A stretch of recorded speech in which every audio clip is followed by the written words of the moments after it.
Dear viewers, السلام علیکم ورحمۃ اللہ وبرکاتہ۔ بسم اللہ الرحمن الرحیم۔ حضور اکرم صلی اللہ علیہ وآلہ وسلم نے فرمایا، قسم ہے اس ذات کی جس کے قبضے میں میری جان ہے، اگر شوہر اپنی بیوی کو بستر پر بلائے تو بیوی شوہر کے پاس آنے سے انکار کر دے تو اللہ تعالیٰ اس بیوی سے اس وقت تک ناراض رہتا ہے جب تک وہ بیوی اپنے شوہر کے پاس نہ چلی جائے، جب تک کہ شوہر اپنی بیوی سے راضی ہو جائے۔ جب کوئی شوہر اپنی بیوی کو حاجت کے لیے بلائے تو بیوی پر لازم ہے کہ وہ ضرور شوہر کے پاس جائے، چاہے وہ تندور پر روٹیاں ہی کیوں نہ بنا رہی ہے۔ جب کوئی عورت اپنے شوہر کے بستر کو چھوڑ کر چلی جائے تو فرشتے اس وقت تک اس عورت پر لعنت کرتے رہتے ہیں جب تک وہ اپنے شوہر کے پاس واپس نہ آ جائے۔ ایک بار حضرت علی رضی اللہ تعالیٰ عنہ سے سوال کیا گیا کہ وہ کون سی عورتیں ہیں جن پر زنا معاف کیا گیا ہے؟ وہ کون سی عورتیں ہیں جو جتنا مرضی زنا کر لیں ان کو کوئی گناہ نہیں ملتا؟ وہ اللہ تعالیٰ کے نزدیک بے قصور ہیں۔ ایک دفعہ کا ذکر ہے کہ ایک عورت حضرت علی رضی اللہ تعالیٰ عنہ کے دربار میں حاضر ہوئی، کہنے لگی، یا علی رضی اللہ تعالیٰ عنہ، آپ رضی اللہ تعالیٰ عنہ کو حضرت محمد صلی اللہ علیہ وآلہ وسلم نے علم کا دروازہ کہا ہے۔ یا علی، میں آپ سے ایک سوال پوچھنے کے لیے آئی ہوں۔ آپ رضی اللہ تعالیٰ عنہ نے فرمایا، پوچھو، کیا پوچھنا چاہتی ہو؟ عورت نے عرض کی، اے علی رضی اللہ تعالیٰ عنہ، میں ایک شخص سے پیار کرتی ہوں، وہ بھی مجھ سے پیار کرتا ہے۔ یا علی رضی اللہ تعالیٰ عنہ، میں جس شخص سے پیار کرتی ہوں وہ شخص مجھے چھونا چاہتا ہے، مجھ سے جسمانی ہوس پوری کرنا چاہتا ہے، کیا میں اس کو چھونے کی اجازت دے سکتی ہوں؟ کیا ہم دونوں بغیر شادی کے ہم بستری کر سکتے ہیں؟ حضرت علی رضی اللہ تعالیٰ عنہ نے فرمایا کہ محبت اس کا نام ہے جو ایک محبت کرنے والا دوسرے محبت کرنے والے کی عزت و حیا کا خیال رکھے۔ اگر کوئی انسان دوسرے کی عزت و احترام کرتا ہے تو سمجھ جاؤ کہ وہ شخص اس سے محبت کرتا ہے۔ اگر آپ سے محبت کا دعویٰ کرنے والا آپ کو ہاتھ لگانا چاہتا ہے، اس سے ظاہر ہوتا ہے کہ وہ آپ سے محبت نہیں کرتا بلکہ آپ سے اپنی جسمانی ہوس پوری کرنا چاہتا ہے۔ اس کو مفاد کا رشتہ کہتے ہیں، اس میں محبت کا دور دور تک کوئی واسطہ نہیں ہے۔ ایک دفعہ کا ذکر ہے کہ حضرت علی رضی اللہ تعالیٰ عنہ مدینے کے بازار سے گزر رہے تھے کہ ایک عورت کو لوگ پکڑ کر لے جا رہے تھے۔ حضرت علی رضی اللہ تعالیٰ عنہ نے ان لوگوں سے پوچھا کہ اس عورت کو اس طرح کیوں لے کر جا رہے ہو؟ ان لوگوں نے جواب دیا کہ اس عورت نے زنا کیا ہے، اس لیے حضرت عمر فاروق نے اس عورت کو سنگسار کرنے کا حکم دیا ہے۔ جب لوگوں نے یہ بات کہی تو حضرت علی رضی اللہ تعالیٰ عنہ نے ان لوگوں سے اس عورت کو چھین لیا۔ حضرت علی رضی اللہ تعالیٰ عنہ نے ان لوگوں کو فرمایا کہ تم یہاں سے چلے جاؤ، اس عورت کو کوئی سنگسار نہیں کر سکتا۔ ان لوگوں نے جا کر اس وقت کے خلیفہ حضرت عمر فاروق سے کہا، حضرت علی شیر خدا نے ہم سے اس عورت کو چھین لیا ہے۔ انہوں نے سارا قصہ سنا دیا۔ قصہ سننے کے بعد حضرت عمر فاروق نے سوچا کہ اگر مولا علی رضی اللہ تعالیٰ عنہ نے ایسا کیا ہے تو اس میں کوئی نہ کوئی راز پوشیدہ ہے۔ حضرت علی رضی اللہ تعالیٰ عنہ کو اللہ کے رسول صلی اللہ علیہ وآلہ وسلم نے علم کا دروازہ کہا ہے۔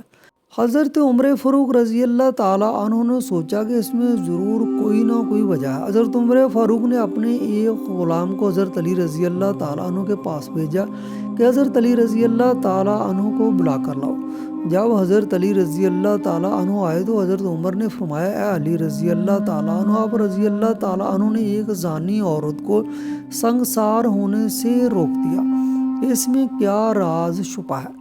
حضرت علی رضی اللہ تعالیٰ عنہ نے فرمایا کہ اے عمر، آپ کو یاد نہیں کہ حضرت محمد صلی اللہ علیہ وآلہ وسلم نے فرمایا تھا کہ 3 قسم کے لوگوں کے گناہ فرشتے نہیں لکھتے ہیں۔ ان لوگوں کے گناہ نہیں لکھے جاتے۔ ایک وہ لوگ جو سوئے رہتے ہیں، اگر سوتے ہوئے اس آدمی کے ساتھ کوئی فعل ہو جائے تو آدمی پر کوئی گناہ نہیں۔ دوسرا وہ بچہ نابالغ ہوتا ہے، جب تک وہ بالغ نہیں ہو جاتا ہے اس کے گناہوں کو نہیں لکھا جاتا۔ تیسرا وہ جو دیوانہ اور درویش ہو، جس کو دنیا کی کوئی خبر نہ ہو۔ حضرت عمر کہنے لگے، اے علی، مجھے یاد آ گیا یہ سب کچھ آپ نے ٹھیک کہا ہے۔ اس کے جواب میں حضرت علی رضی اللہ تعالیٰ عنہ نے فرمایا کہ عمر اس عورت کو کبھی کبھی پاگل پن کے دورے پڑتے ہیں۔ ہو سکتا ہے کہ جس نے بھی اس عورت کے ساتھ زنا کیا ہو اس نے اس کے پاگل پن کا فائدہ اٹھایا ہو، کیونکہ یہ عورت چیخ رہی ہے کہ یہ گناہ اس نے نہیں کیا ہے۔ حضرت علی رضی اللہ تعالیٰ عنہ کی یہ بات سن کر حضرت عمر نے اس عورت کو چھوڑنے کی اجازت دے دی۔ ایک دفعہ ایک فقیر نے حضرت علی رضی اللہ تعالیٰ عنہ کی بارگاہ میں حاضر ہو کر کہنے لگا، یا علی رضی اللہ تعالیٰ عنہ، کافی دن سے بھوکا ہوں، میں نے کافی دن سے کچھ نہیں کھایا، آپ رضی اللہ تعالیٰ عنہ مجھے کچھ کھانے پینے کے لیے دے دیں۔ حضرت علی رضی اللہ تعالیٰ عنہ نے اپنے بیٹے کو فرمایا کہ بیٹا جا کر اپنی ماں سے پوچھ کر آؤ کہ گھر میں کچھ کھانے پینے کے لیے ہے۔ حضرت علی رضی اللہ تعالیٰ عنہ کا بیٹا گھر میں ماں کے پاس گیا۔ اس نے ماں سے کہا، ماں جی بابا جان فرما رہے ہیں کہ گھر میں کچھ کھانے پینے کے لیے ہے۔ ماں نے کہا کہ بیٹا اپنے باپ سے کہو کہ گھر میں 5 درہم پڑے ہیں۔ بیٹا ماں سے پوچھ کر بابا کے پاس گیا۔ بیٹے نے باپ کو کہا، بابا جی ماں فرما رہی ہیں کہ گھر میں 5 درہم موجود ہیں۔ حضرت علی رضی اللہ تعالیٰ عنہ نے فرمایا کہ بیٹا جاؤ، وہ 5 درہم ماں سے لے کر لا کر اس فقیر کو دے دو۔ بیٹا گھر گیا، گھر جا کر ماں سے کہا، بابا جی فرما رہے ہیں کہ وہ 5 درہم گھر سے لے آؤ۔ ماں نے وہ 5 درہم دیتے ہوئے فرمایا کہ بیٹا اپنے بابا جانی سے کہنا کہ ابا جان گھر میں اور کچھ کھانے کو نہیں ہے۔ بیٹے نے وہ درہم لا کر اس فقیر کو دے دی اور اپنے بابا سے کہا کہ ابا جان ماں فرما رہی ہیں کہ گھر میں کچھ بھی کھانے پینے کو نہیں رہا۔ بیٹے کی بات سن کر حضرت علی رضی اللہ تعالیٰ عنہ وہاں سے باہر گئے کہ رات کے لیے کچھ کھانے پینے کو کمایا جائے۔ حضرت علی رضی اللہ تعالیٰ عنہ باہر نکلے تھے کہ ایک یہودی ایک اونٹ کو پکڑے کھڑا تھا۔ حضرت علی رضی اللہ تعالیٰ نے اس یہودی سے فرمایا کہ تم یہ اونٹ بیچنا چاہتے ہو؟ اس نے جواب دیا کہ جی۔ حضرت علی رضی اللہ تعالیٰ عنہ نے فرمایا کہ کتنے درہم لوگے؟ اس نے کہا کہ اگر آپ رضی اللہ تعالیٰ عنہ اس کی قیمت آج ہی دو گے تو یہ اونٹ میں 100 درہم کا بیچوں گا، اگر آپ اس کی قیمت 6 دن کے بعد دو گے تو میں اس کے 140 درہم وصول کروں گا۔ حضرت علی رضی اللہ تعالیٰ عنہ نے فرمایا کہ آج تو میرے پاس اس کی قیمت ادا نہیں ہو سکتی، اس لیے آپ مجھ کو یہ اونٹ 140 درہم میں ہی دے دو۔ حضرت علی رضی اللہ تعالیٰ نے اس اونٹ کو پکڑ کر بازار کا رخ کرتے ہیں تاکہ اونٹ کو بازار میں فروخت کر کے رات کے کھانے کے لیے کوئی بندوبست کیا جائے۔ جب اونٹ کو لے کر بازار میں داخل ہوتے ہیں، اونٹ بہت ہی خوبصورت تھا، اس کو دیکھ کر بے شمار اونٹ کے گاہک اکٹھے ہو جاتے ہیں۔ حضرت علی کا سودا ایک گاہک سے 200 درہم کا ہو جاتا ہے۔ حضرت علی رضی اللہ تعالیٰ عنہ اس شخص کو اونٹ دے کر 200 درہم لے لیتے ہیں۔ حضرت علی رضی اللہ تعالیٰ عنہ سوچتے ہیں کہ واپسی پر اس بندے کو اونٹ کے پیسے دے کر ہی گھر جانا بہتر ہے۔ آپ رضی اللہ تعالیٰ عنہ اس بندے کے پاس چلے جاتے ہیں۔ آپ رضی اللہ تعالیٰ عنہ اس بندے کو 140 درہم دیتے ہیں، اور وہ یہودی کہتا ہے، علی رضی اللہ تعالیٰ عنہ میں نے کہا تھا کہ اگر آپ رضی اللہ تعالیٰ عنہ اس کی قیمت آج دیتے ہیں تو میں اس کے 100 درہم وصول کروں گا۔